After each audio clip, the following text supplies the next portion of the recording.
오늘 저희 주신 하나님의 말씀을 같이 찾겠습니다. 잠언 1장 20절에서 33절까지 말씀을 우리 한 절씩 교독하도록 하겠습니다.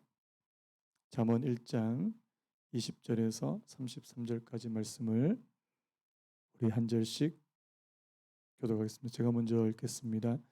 지혜가 길거리에서 부르며 광장에서 소리를 높이며 시끄러운 길목에서 소리를 지르며 성문 어귀와 성중에서 그 소리를 발하여 이르되 너희 어리석은 자들은 어리석음을 좋아하며 거만한 자들은 거만을 기뻐하며 미련한 자들은 지식을 미워하니 어느 때까지 하겠느냐.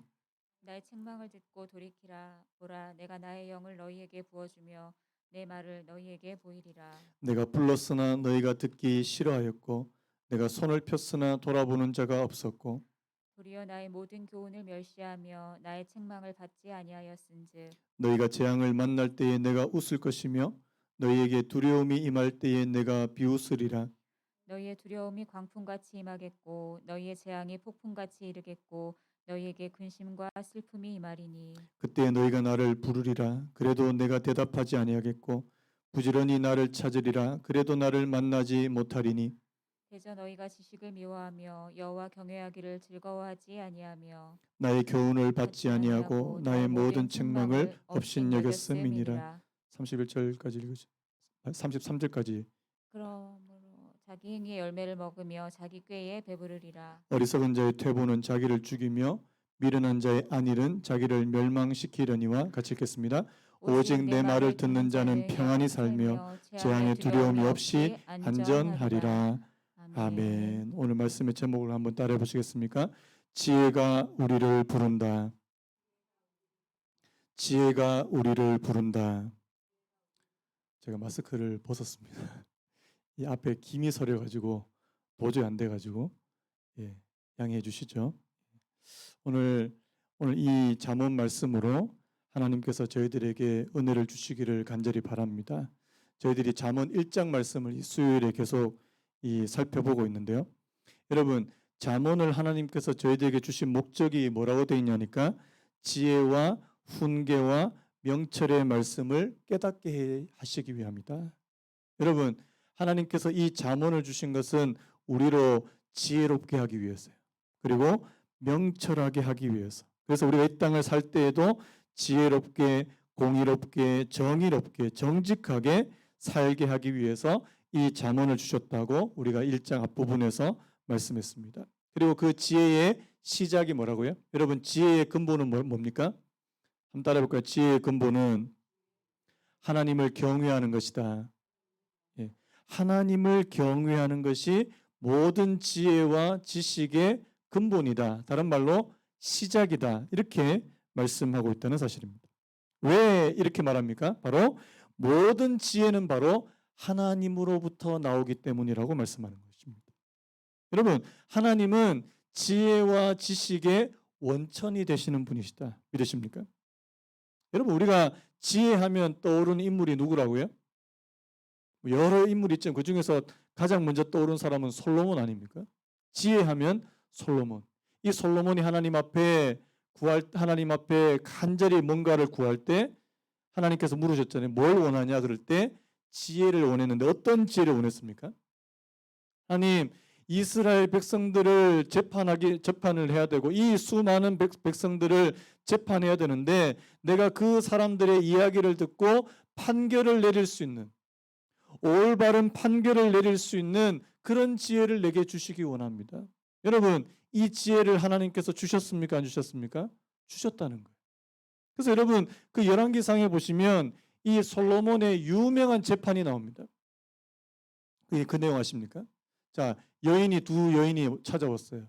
그리고 그러니까 두 여인이 다 아이를 가져왔는데 살아있는 한 아이가 다 자신의 아이라고 그렇게 주장하는 겁니다. 지금 A라고 하는 이 여성은 이 B라고 하는 이 여성이 자기 아이가 죽었는데 내 아들하고 지금 바꿔치기 했다. 반대로 이 B라고 하는 여성은 아니다. 이 아이가 원래 내 아이인데 이 A라고 하는 여성이 자기 아이 죽어가지고 내 아이하고 지금 바꿔치기 했다. 지금 서로 간에 지금 계속해서 그 분쟁이 일어난 겁니다.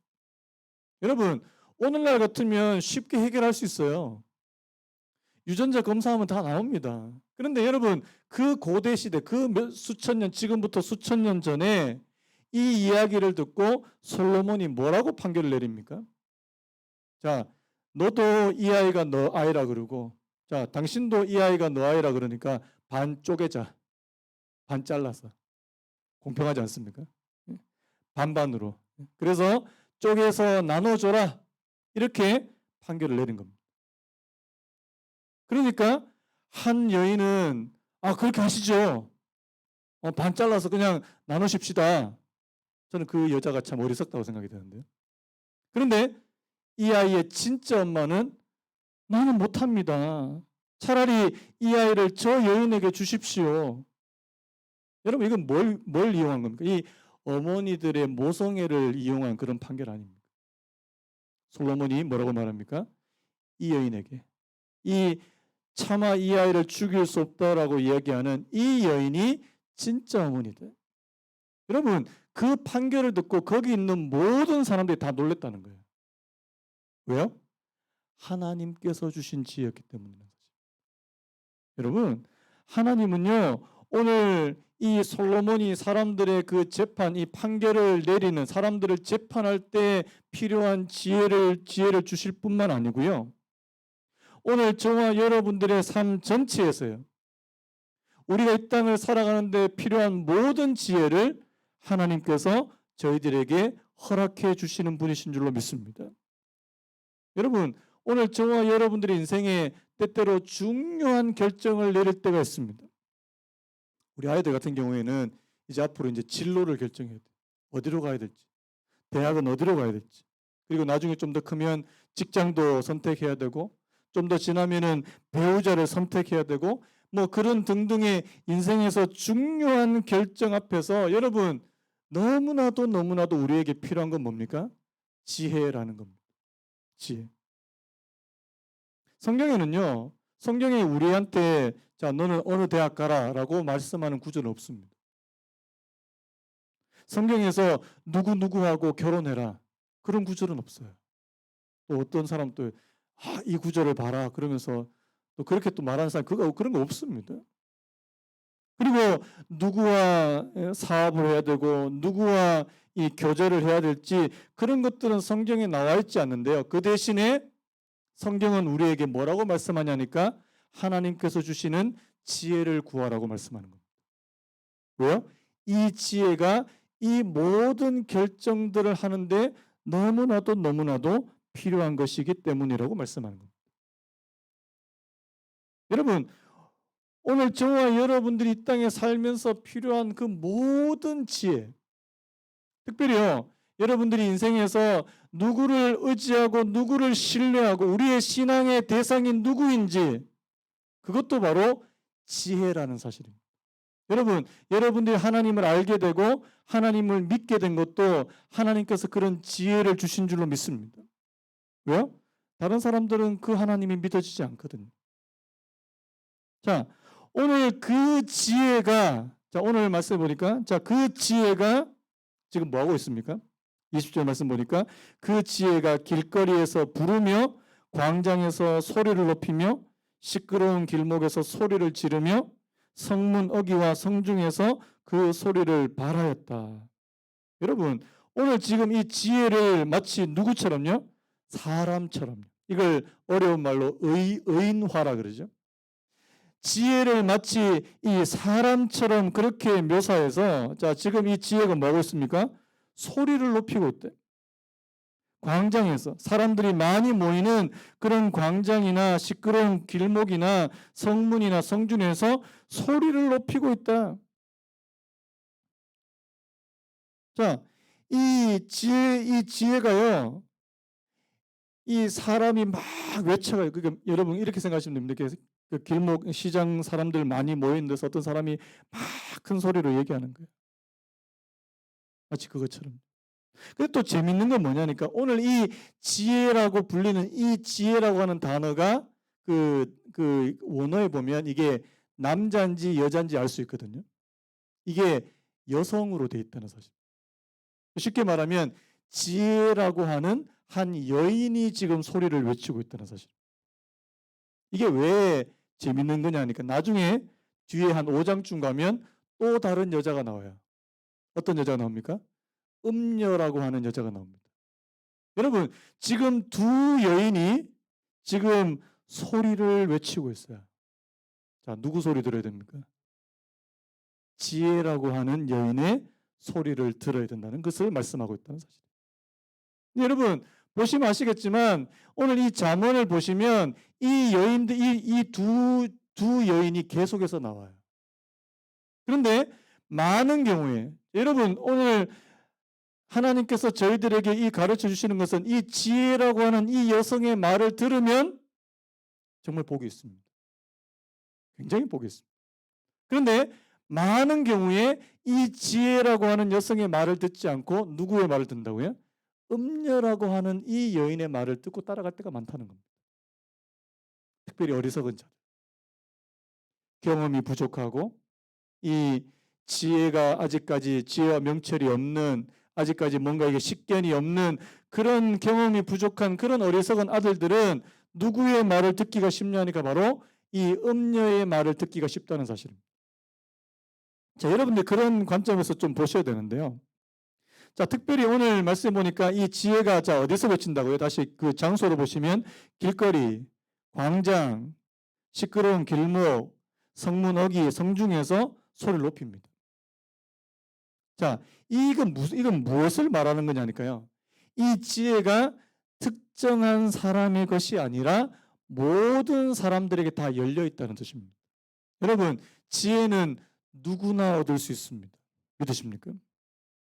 여러분도 지혜로울 수 있고 저도 지혜로울 수 있습니다. 여러분, 하나님께서는 오늘 저와 여러분들에게 지혜 주시기를 원하시는 분이신 줄로 믿습니다. 우리 생각에는 이 지혜라고 하는 것이 굉장히 막 특별한 사람한테, 솔로몬이나 다니엘이나 아주 특별한 사람한테만 주시는 하나님의 선물이라고 그렇게 생각하기 쉬운데 사실 그렇지는 않다는 겁니다. 누구에게나. 그래서 이 지혜라고 하는 여성이 길가에서 사람들이 많이 모이는 곳에서 소리를 외치고 왜? 나에게로 오라는 겁니다. 지혜가 지금 자신에게로 오라고 이 초청하고 있다는 사실입니다. 그래서 여러분 누구든지 이 지혜의 소리를 듣고 그 지혜가 부르는 곳으로 갈 수 있다면 누구든지 지혜를 얻을 수 있다고 말씀하고 있다는 사실입니다. 여러분 요즘에 한번 보세요. 저는 요즘과 같은 이런 시대에는요. 뭐 많은 지혜와 지식, 특별히 여러분 하나님을 알 수 있는 성경을 알 수 있는 그 지혜와 지식의 창구도 얼마나 많이 열려 있는지 모릅니다. 여러분 유튜브 한번 켜보세요. 아유, 뭐 전국의 유명한 목사님 설교요 다 집에서 다 들을 수 있어요. 굳이 교회까지 안 나오셔도 됩니다. 나오지 말라는 말씀은 아닙니다. 보니까 뭐 유튜브 틀면 뭐 유명한 목사님 설교 다 나와요. 그리고 좋은 성경에 관한 강의들도 굉장히 많습니다.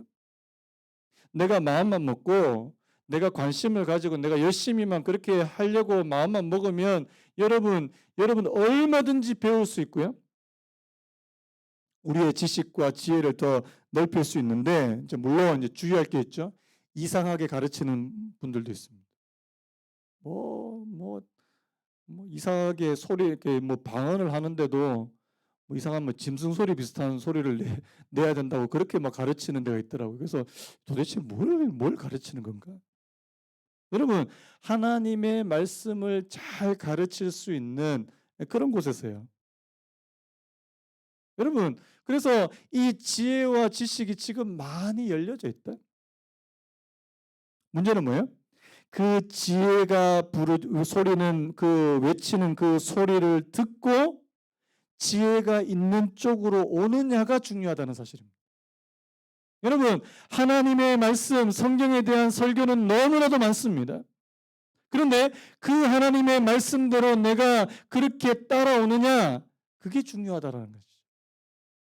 앞에서 제가 음녀의 이야기를 말씀드렸지만 여러분 많은 사람들이 하나님께서 원하시는 하나님의 말씀이 원하는 대로만 갔다면 여러분 다 엄청난 믿음이 됐을 겁니다. 대단한 신앙인이 됐을 거예요. 근데 그렇게 안 되는 이유가 뭡니까? 어떨 때는 하나님 말씀 들었다가 어떨 때는 세상의 이 음녀와 같은 사람들의 말을 듣더라는 겁니다. 그래서 여러분 오늘 저와 여러분들이 누구의 목소리를 듣고 있습니까? 자, 오늘 말씀 보니까 자, 안타깝게도요. 자, 지혜가 소리를 막 높입니다. 그런데 그 소리에 귀를 기울이지 않는 사람들이 등장하게 됩니다. 자, 오늘 보면 자, 몇 종류의 사람들이 나오죠. 자, 22절에 보니까 어리석은 자들, 거만한 자들, 미련한 자들이 나옵니다. 한번 따라해 볼까요? 어리석은 자들, 거만한 자들, 미련한 자들입니다. 자, 여러분 제가 앞에서 이 지혜라고 하는 단어를 제가 설명을 하면서 이 첫 번째 시간에요. 지혜라고 하는 단어를 설명하면서 이 훈계, 명철, 근신이라고 하는 단어로 제가 좀 설명을 드렸습니다. 1장 맨 앞부분 보시면 이 지혜를 뭐라고 설명할 수 있습니까? 지혜는 훈계다. 훈계는 뭐냐니까 징계 때려서 야단을 치고 때려서 그 사람을 바르게 하는 것을 훈계라고 말씀하고요. 명철이라고 하는 것은 어떤 이 판단력, 근신이라고 하는 것은 어떤 분별력을 말씀하는데요. 자, 이 지혜에 반대되는 개념이 오늘 22절에 고스란히 나와 있습니다. 여러분, 오늘 이 지혜에 반대되는 개념이 뭐냐니까 이 어리석음이라는 어리석음. 자, 여기서 말하는 이 어리석은 자들 할 때 이 어리석음은 뭐냐니까 남의 말을 너무 쉽게 듣는 거예요. 이 원래 의미가요. 남의 말을 너무 쉽게 믿어버리는 겁니다. 자, 우리 잠언 14장 15절 우리 같이 한번 읽어볼까요? 잠언 14장 15절 시작. 어리석은 자는 온갖 말을 믿으나 슬기로운 자는 자기의 행동을 여러분 어리석은 자 어떻게 한다고요? 아무 말이나 다 믿어버린. 제가 전문 용어로 말하면 팔랑귀. 예. 이 귀가 너무 얇아요. 그리고 자기 주관이 없습니다. 그리고 깊이 생각하지 않습니다. 그래서 여기서 뭐라고 이야기하면 아 그런가 봐. 또 이제 이쪽에서 여기서 또 다른 말 하면 아 그런가 봐. 이게 주관이 없는 이런 사람들을 가리켜서 어리석은 사람이라고 말씀합니다. 여러분 또 특별히 이 돈 맡은 사람이 또 이런 이 팔랑귀 되면 큰일 나죠. 여기 투자하면은 뭐 돈을 많이 번. 근데 또 덜렁 또 투자했다가 또 제 주변에도 그런 분들이 있습니다.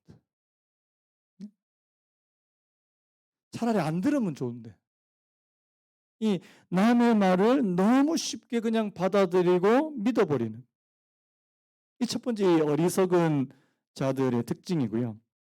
그 다음에 이제 이 두 번째로 이 거만한 자들이 거만함이 나옵니다. 이것도 이제 지혜에 반대되는 개념인데요. 이 거만한 자들의 특징은 뭐냐니까 누구에게도 이 순종이나 복종하기 싫어하는 이 넘치는 교만을 가지고 있는 사람들이 이 거만한 자들인데요. 자, 잠언 21장 24절 우리 같이 한번 읽어볼까요? 잠언 21장 24절 시작.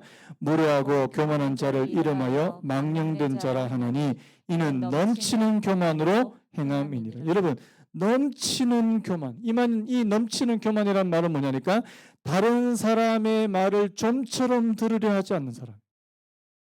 자기가 제일 똑똑한 거예요. 내가 제일 천상천하 유아독존. 내가 가장 똑똑해요. 다른 사람이 나를 위해서 충고를 하고 진심 어린 충고와 조언을 들을 수 없는. 오히려 그렇게 나한테 뭔가를 이야기하면 기분 나빠하는. 이거하고 이제 세 번째 나오는 이 미련한 자하고 비슷한데요. 이 두 번째 이 거만한 것과 세 번째 이 미련하다는 말은 완고하다는 뜻입니다. 여러분 거만한 사람의 특징이 뭐예요? 고집이세요, 고집이.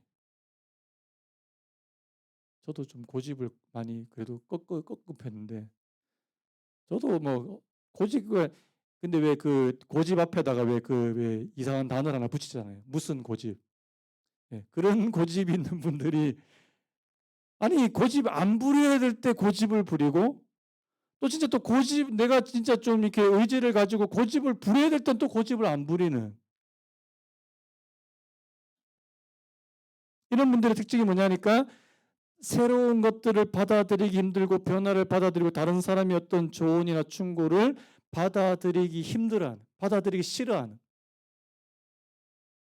여러분 오늘 저와 여러분들이 하나님께서 그리고 다른 사람을 통해서 하나님께서 저희에게 주시는 것을 잘 받아들일 수 있는 사람. 그런데 거기에 내가 다른 사람의 말을 쉽게 믿지 않고 나름대로의 주관을 가지고 다른 사람의 말을 판단해서 받아들일 수 있는 사람이에요. 여러분 그게 쉽지 않습니다. 그래서 여러분 오늘 보니까 지혜에 반대되는 개념을 이 어리석음 그리고 거만함 그리고 미련함 이렇게 표현하더라는 사실입니다. 한 가지 더 있습니다. 32절 한번 볼까요? 32절 보시면 어리석은 자의 퇴보는 자기를 죽이며 미련한 자의 안일은 자기를 멸망시키려니요. 여기 이 안일함이라는 표현이 나옵니다. 이 안일함도 바로 이 지혜의 반대 개념이라는 사실. 이 안일한 게 뭐냐니까 난 지금 잘하고 있어. 난 지금 모든 것을 잘하고 있어. 내가 하는 것은 다 잘하고 있어. 걱정 없어. 여러분 그 누가복음에 나오는 어리석은 부자가 대표적인 이 안일한 사람이라는 사실입니다. 왜요? 자기가 지금 농사를 지었는데 농사가 너무 잘 된 겁니다. 그래서 창고를 더 늘려야 되고 그래서 자기 창고에 곡식을 가득 채워놓고 하는 말이 뭡니까? 내 영혼아 먹고 마시고 즐거워하자.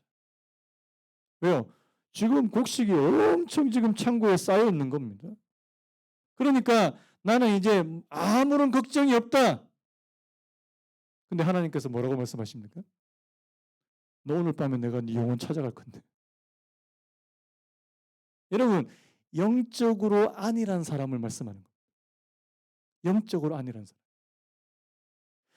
내게 어떤 일이 벌어질 거라는 사실을 깨닫지 못하고 내가 하고 있는 것은 모든 것이 내가 잘 통제하고 있다 이렇게 생각하는 사람이 바로 이 안일한 사람이라는 사실입니다. 여러분 그래서 오늘 이 네 가지 개념은 네 가지예요. 어리석음, 그 다음에 거만함, 미련함, 안일함 이 네 가지가 바로 이 지혜에 반대되는 개념이라는 사실입니다. 여러분 오늘 이 네 종류의 사람들에게 뭐라고 말씀하냐니까 너희는 지혜가 부르짖는 지혜가 외치는 소리를 들으라는 겁니다. 자 오늘 말씀에 특별히 이 지혜가 하는 말씀 이 지혜의 소리는 어떤 소리라고 말씀합니까? 책망하는 소리입니다. 한번 따라해볼까요? 지혜는 우리를 책망한다. 우리가 책망하는 말을 잘 듣기 싫어합니다. 칭찬해주고 좋은 말 해주고 인정해주는 거 좋아하지 책망하는 거 싫어합니다. 근데 여러분들이 보시면 성경을 보시면 지혜도 책망하지만 하나님의 말씀도 이 책망의 기능이 굉장히 많다는 사실입니다. 자, 책망 듣기를 기뻐하시는 분 하면요. 지혜로우신 분이십니다. 이 책망이라고 하는 이 단어도요. 여러분이 그 단어 공부를 하면 되게 재밌는데요. 이 책망이라고 하는 단어와 함께 자주 나오는 단어가 뭐냐니까 바르게 한다는 단어가 나옵니다. 여러분 그 디모데후서 3장 16절 말씀하셨죠? 모든 성경은 하나님의 감동으로 된 것으로 교훈과 책망과 바르게 함과 의로 교육하기에 유익하니. 그런데 이 책망과 바르게 한 이 두 단어가 거의 비슷한 단어라는 겁니다. 이게 보통 어디에 쓰는 단어냐니까 여러분 그 식물을 키워보신 분들 알아요. 식물. 이 나무 줄기가 이렇게 나무 줄기가 이렇게 올라가는데 이게 똑바로 올라가지 않고 이게 구불구불하게 올라가는 경우가 있습니다. 그때 뭘 해요? 그때 뭘 합니까? 옆에다가 막대기를 대서 묶습니다. 자, 식물 입장에서는 아플까요? 안 아플까요? 아파요. 왜요? 자기가 지금 구불구불해져 있어요. 그런데 그거를 똑바르게 지금 바르게 교정시키는 겁니다. 여러분 뭐 이빨 교정하는 거 똑같은 거예요. 그게 바로 이 책망과 바르게 한다는 그 단어의 원래 의미라는 사실. 여러분 원래 구불구불해져 있어요. 그런데 그 사람을 똑바르게 한번 하려고 한번 해보십시오. 이게 얼마나 힘들겠어요. 여러분 이게 뭘로 가능하냐니까 바로 책망으로 가능하다. 여러분 그래서 여러분 잠언 말씀을 보시면 지혜로운 사람은 어떤 사람이냐? 책망을 받을 수 있는 사람이 지혜로운 사람이다. 그렇게 말씀합니다. 여러분 책망을 받으실 수 있는 분들이 되시길 바랍니다. 누가 책망하면 자기는 얼마나 잘났다고, 자기는 얼마나 잘났다고 이러면 책망을 받는 게 아니에요. 여러분 저는 그런 면에서 다윗이라고 하는 인물은 참 하나님께서 특별한 은혜를 주신 사람이라고 생각해요. 다윗은 왕이었습니다. 그런데 나단 선지자가 와서 자신의 죄를 지적합니다. 이야기를 하다 양을 뭐 누가 부잣집인 가난한 사람이 양을 빼앗았는데 그러니까 뭐 그 사람은 당장 뭐 이렇게 처벌하라. 근데 그 사람이 당신입니다. 그러니까 다윗이 어떻게 했어요?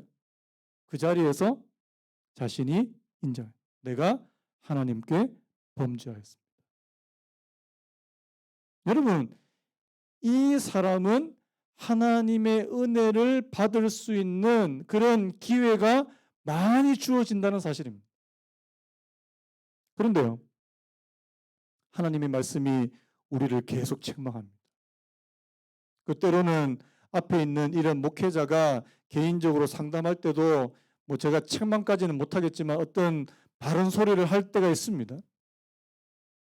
그럼 어떻게 됩니까? 우리 목사님이 나를 미워하시는가 보다. 날 싫어하는가 봐. 아니거든요. 정말 생각해서 고민해서 한마디 드렸는데 그래서 저는요 책망을 못합니다. 사실은 잘 안 해요. 왜? 저분이 과연 책망을 받으실 수 있을까? 못 받으면 어떻게 돼요? 교회 안 나오시죠. 제가 왜 해야 됩니까? 그래서 저는요 저하고 관계가 충분히 되고 제가 막 이상한 소리 해도 교회 안 나가시겠다 이런 확신이 있지 않는 이상은 제 책망 잘 못합니다. 그것도 저도 좀 심하다는 생각이 드는데요. 여러분 하나님께서 말씀을 통해서 저희들에게 책망하실 때 그 책망을 받게 되시기를 축복합니다. 그분은요 굉장히 성장할 수 있는 가능성이 많다는 사실. 그런데요 성경이 내게 분명히 잘못을 지적해 주는데도 나는 거기에 막 완악해 고집세고 들으려 하지 않고 그러면 그 사람은 더 이상 그 다음에 앞으로 나아갈 수 없는 그런 사람이 되더라는 사실입니다.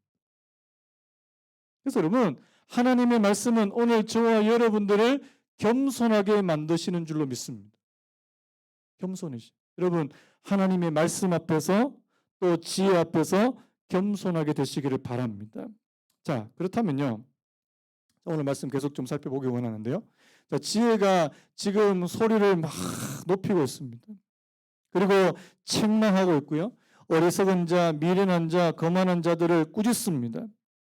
자, 뭐라고 꾸짖습니까? 자, 너희 어리석은 자들은 어리석음을 좋아하며 거만한 자들은 거만을 기뻐하며 미련한 자들은 지식을 미워하니 어느 때까지 하겠느냐? 나의 책망을 듣고 돌이키라. 보라 내가 나의 영을 너희에게 부어주며. 여러분 오늘 이 지혜는요 제가 아까도 말씀했지만 사람으로 묘사되어 있는데 오늘 여기 나오는 이 지혜는 마치 하나님처럼 또 묘사되어 있습니다. 하나님처럼. 왜요? 자, 나의 책망을 듣고 돌이키라. 한번 따라볼까요? 나의 책망을 듣고 돌이키라. 보라 내가 나의 영을 너희에게 부어주며 내 말을 너희에게 보이리라. 여러분, 이거는 누가 주로 하시는 말씀이에요? 하나님이 하시는 말씀이에요. 나의 책망을 듣고 돌이키라. 하나님께서 이스라엘 백성들에게 누누이 선지자들을 통해서 하신 말씀 아닙니까? 나의 책망을 듣고 돌이키라. 보라, 내가 나의 영을 너희에게 부어주겠다. 여러분, 하나님의 영을 부어주시는 건 하나님이시잖아요. 근데 여기는 지혜가 자신의 영을 부어주겠다. 여러분, 여기 나오는 이 지혜는 하나님과 거의 동급으로 그렇게 묘사되어 있더라는 사실입니다. 나중에 보면요, 나중에 잠언 8장에 보면 이 지혜가 언제 이 지혜가 어떤 존재냐니까, 창조 때 하나님께서 천지와 만물을 창조하실 때 그 지혜가 하나님과 함께 계셨다, 이렇게 말씀합니다. 제가 이 잠언 말씀을 계속해서 좀 설명하면서 여러분들에게 좀 말씀드리겠지만, 이 잠언에 나오는 이 지혜는요, 신약으로 넘어가면 바로 말씀이신 예수 그리스도와 거의 똑같은 개념으로 사용된다는 사실입니다. 여기 나오는 이 지혜는 곧 예수님을 거의 가리키는 것이라고 봐도 무방하다는 사실입니다. 그만큼 이 지혜를 굉장히 지금 높이고 있다는 사실입니다. 지혜가 이렇게 말하죠. 나의 책망을 듣고 돌이키라.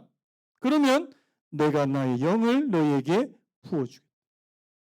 여러분, 이거는요, 하나님께서 저희들이 하신 말씀과 똑같아요. 근데 우리가 하나님께서 내게 주시는 책망을 듣고 돌이키면, 회개하면 하나님께서 성령을 부어주실 줄로 믿습니다. 베드로 사도가 말했던 건 똑같은 거예요. 너희가 회개하고 죄사함을 받으라. 그러면 성령을 선물로 주시겠다고 말씀하신 것과 똑같다는 사실입니다.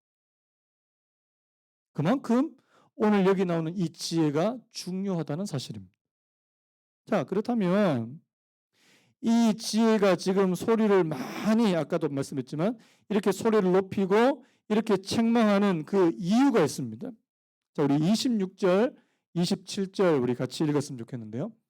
26절, 27절 시작. 너희가 재앙을 만날 때에 내가 웃을 것이며 너희에게 두려움이 임할 때에 내가 비웃으리라. 너희의 두려움이 광풍같이 임하겠고 너희의 재앙이 폭풍같이 이르겠고 너희에게 근심과 슬픔이 임하리니. 여러분, 지혜의 목소리를 듣지 않았을 때 어떤 일이 벌어지냐는 겁니다. 우리가 지혜가 말씀하시는 너희는 나한테로 와라, 나에게로 와라. 그런데 그 말씀을 무시하고 지혜에 반대되는 쪽으로 자꾸 가게 되면, 자, 뭐를 만난다고요? 재앙을 만날 것이다. 한번 따라해 볼까요? 지혜를 무시하면 재앙을 만난다. 오늘 성경이 말씀하는 거예요. 제가 이따가 좀 더 구체적으로 설명하겠는데요. 하나님께서 주시는 지혜를 자꾸 무시하는 거예요. 이 말을 다른 말로 하면 하나님께서 저희들 주시는 그런 메시지나 말씀을 자꾸 무시합니다. 나중에 그 사람의 결과가 어떻게 되냐는 겁니다. 오늘 말씀 보니까 재앙이, 그 다음에 두려움이 임하고 너희의 두려움이 광풍같이 임하겠고 너희의 재앙이 폭풍같이 이르겠고 너희에게 근심과 슬픔이 임할 것이다. 제가 이걸 좀 설명을 드리려고 하는데요. 제가 이 말씀을 묵상하면서 하나님께서 이 성경에 기록되어 있는 이 결혼에 관한 것들을 저한테 좀 많이 좀 깨닫게 해주시더라고요. 그 결혼에 대한 생각들이 굉장히 많았습니다. 왜냐하니까 여러분, 오늘날 많은 우리 부부들, 우리 결혼한 커플들 가운데 어떤 커플들은 굉장히 행복하게 또 주님 안에서 잘 사는 그런 커플이 있는가 하면 굉장히 힘들고 어렵고 그 결혼으로 인해서 고통을 당하는 그런 커플들이 의외로 많다는 사실입니다. 왜 그럴까? 왜 그럴까? 그 원인들을 좀 자세하게 좀 분석하게 될 때 여러분, 뭐가 있냐 하니까 바로 성경에서 말씀하시는 그 결혼의 원리를 따라가지 않는 경우가 많다는 사실. 제가 왜 이런 말씀을 드리냐 하니까 예전에도 제가 한번 말씀을 드린 적이 있습니다. 제가 아는 어떤 권사님이에요. 이 권사님, 제가 전에 섬기던 교회에서 있던 그 권사님인데 이 권사님이 아들이 2명 있습니다. 그런데 이 한 아들, 첫째 아들이 결혼했는데 이 첫째 아들 부부의 그 월급을 자기가 관리하는 거예요. 자기가 관리하는 거예요. 그 매달 용돈만 주는 거예요. 그 처음에는 한 몇 년 그냥 갖고 계시다가 주시겠지 그렇게 생각했습니다. 근데 안 주시는 거예요. 나중에 더 심한 경우는 그 돈을 이제 목돈이 됐는데 그 목돈을 갖다가 썼어요. 이 시어머니 되시는 분이. 여러분 결과가 어떻게 됐을까요? 결국에는 그 첫째 그 부부가 이혼했습니다. 제가 이제 그걸 보면서 이제 무슨 말씀이 떠오르냐. 여러분 창세기 보면 뭐냐니까 창세기 보면 결혼의 원리 가운데 첫 번째는 뭐냐니까 남자가 자기 부모를 떠나서 아내와 여자와 연합해서 한 몸을 이룬다. 이렇게 되어 있습니다. 결혼의 첫 번째는 바로 부모를 떠나는 것입니다. 그런데요, 안 떠나지는 겁니다. 문제는 뭐냐니까 부모 쪽에서 이 자녀를 떠나보내지 않는 거예요. 저는요, 우리 부모님들이 자녀들을 떠나보내셔야 된다고 생각합니다. 자녀가 자꾸 이렇게 부모의 곁을 벗어나려고 해도 부모들이 자꾸 이렇게 막 자꾸 이렇게 합니다. 그러면 문제가 생기더라고요. 특별히 경제적으로도 요즘에 뭐 경제적으로도 독립 못하는 그런 부부들도 많이 있습니다. 그래서 부모들한테 의지하게 되면 부모는 더 큰 영향력을 행사하는 겁니다. 여러분, 그래서 그 아들 부부가 이혼했다니까요. 저는 그걸 보면서 너무 안타까웠습니다. 하나님께서 이 결혼이라고 하는 것을 이 결혼이라는 것이 어떻게 작동되는지 성경에 기록해 주신 줄로 믿습니다. 제가 전에 섬기던 교회 목사님이 책을 한 권 쓰셨는데 결혼 사용 설명서라는 책을 쓰셨어요. 그 뭐냐니까요. 성경은 우리가 결혼에 대해서 우리에게 필요한 모든 걸 다 가르쳐 주셨다는 겁니다.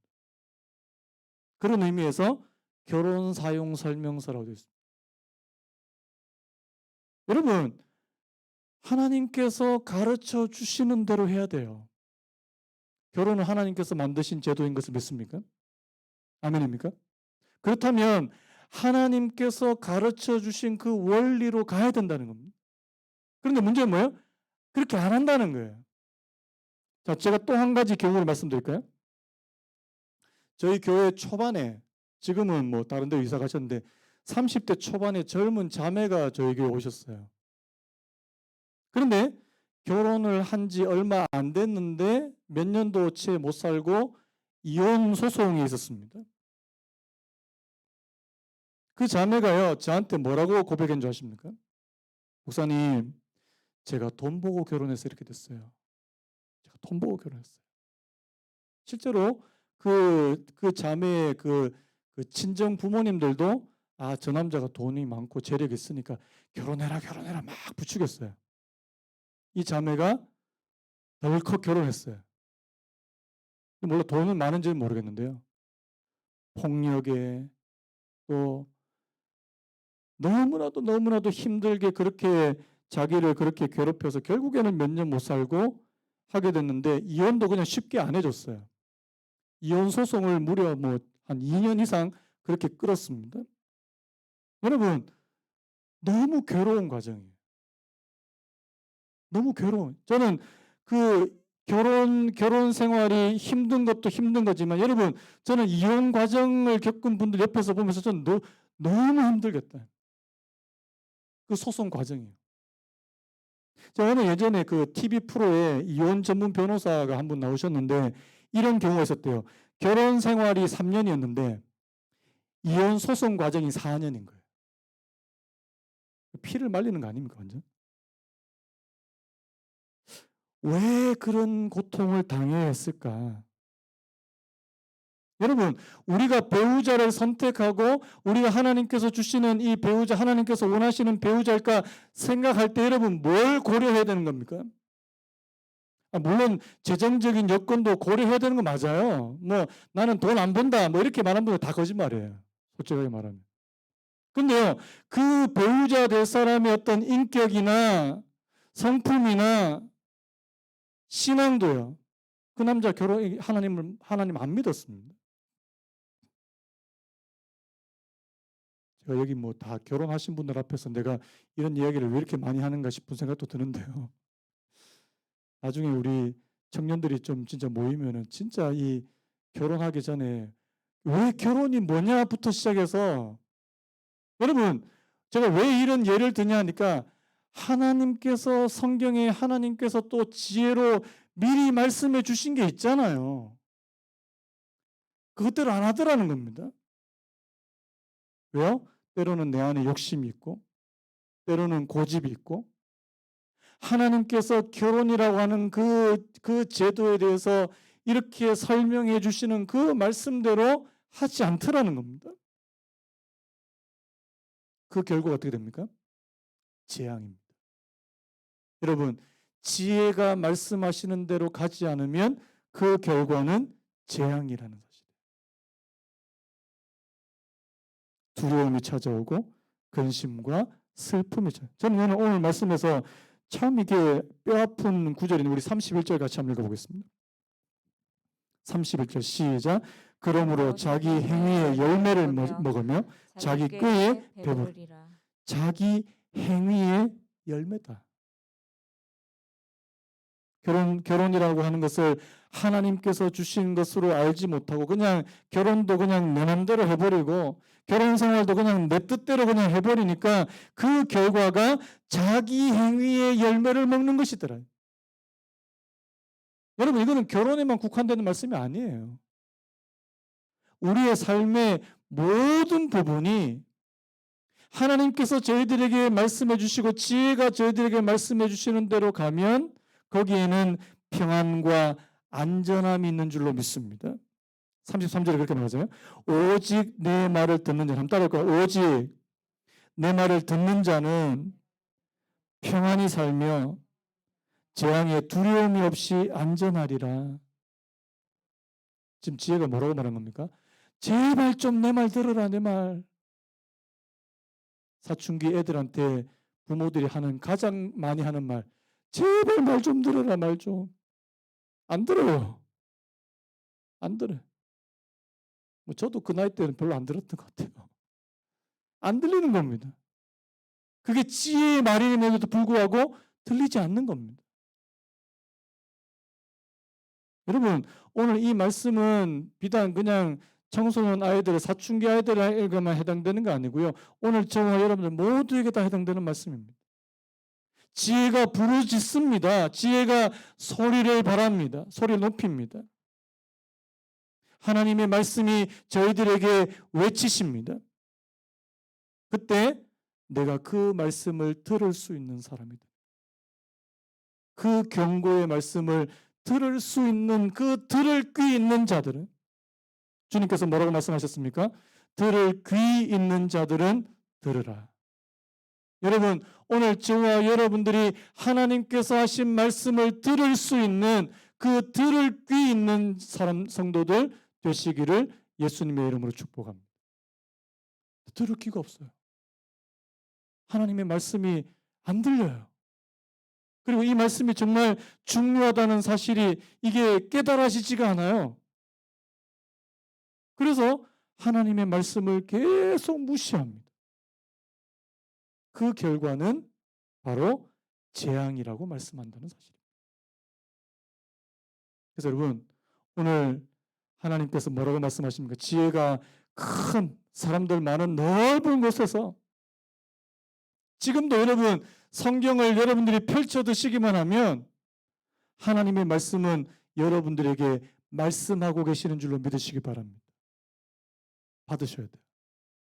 내가 하나님의 말씀을 읽으면서도, 어떤 분은요 이렇게 하더라고요. 하나님의 말씀을 자기한테 들려준다고 큰 소리로 낭독해요. 저는 굉장히 좋은 방법이라고 생각합니다. 내가 들려주겠다. 낭독하시는 분도 있습니다. 저 같은 경우에는 오디오 성경을 크게 틀어놓습니다. 왜요? 내게 지금 들려주고 있는 겁니다. 그 말씀을 내가 듣고 내가 깨닫고 아, 내가 좀 잘못한 게 있네. 내가 고치려고 한다. 교훈과 책망과 바르게 함과 의로 교육하기에 유익한 그 하나님의 말씀이 바로 지혜인 줄로 믿습니다. 그래서 여러분, 지혜가 부를 때 응답하시는 저와 여러분 되시기를 바라고요. 내가 때가 늦었을 때. 여러분 오늘 말씀 보면 때가 늦으면 안 된다는 거예요. 때가 늦기 전에, 재앙이 찾아오기 전에 그 지혜에 반응할 수 있는, 지혜의 소리를 듣고 내가 그 지혜가 원하는 그 방향으로 갈 수 있는 오늘 저와 여러분 되시기를 예수님의 이름으로 축복합니다. 우리 아까 불렀던 찬양 한번 부르고 우리 잠시 기도하기 원하는데요. 십자가 그 사랑 멀리 떠나서 무너진 나의 삶 속에 잊혀진 주 은혜, 돌 같은 내 마음 어루만지사. 여러분 우리 마음이 돌 같으면요 하나님 말씀 안 들어옵니다.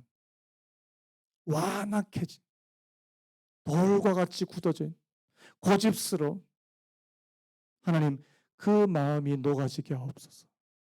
다시 일으켜 세우실 주님을 사랑합니다.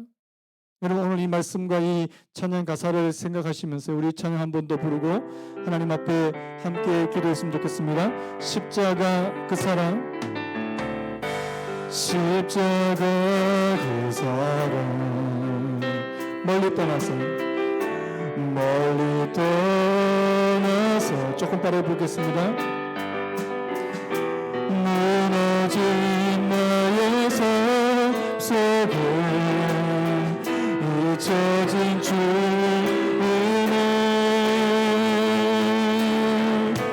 돌 같은 내 마음 어루만지사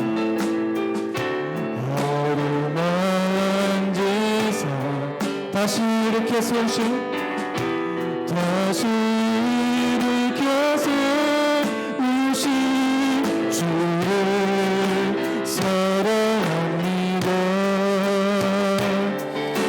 주 나를 보호하시고 나 붙드시리. 나는 외롭고 존귀한 주님의 자녀라. 주 나를 보호하시고 나 붙드시리. 나는 외롭고 존귀한 주의 지나가는 일들을 기억하지 않고, 지나가는 일들을 기억하지 않고, 기억하지 않고 이전에 행한 모든 일, 이전에 행한 모든 일 생각지 않으리. 사막의 강물과 사막의 강물과 길을 내시는 주, 길을 내시는 주, 내 안에 새 일 행하실, 내 안에 새 일을 하신 주만 바라보리라. 주 나를 보시고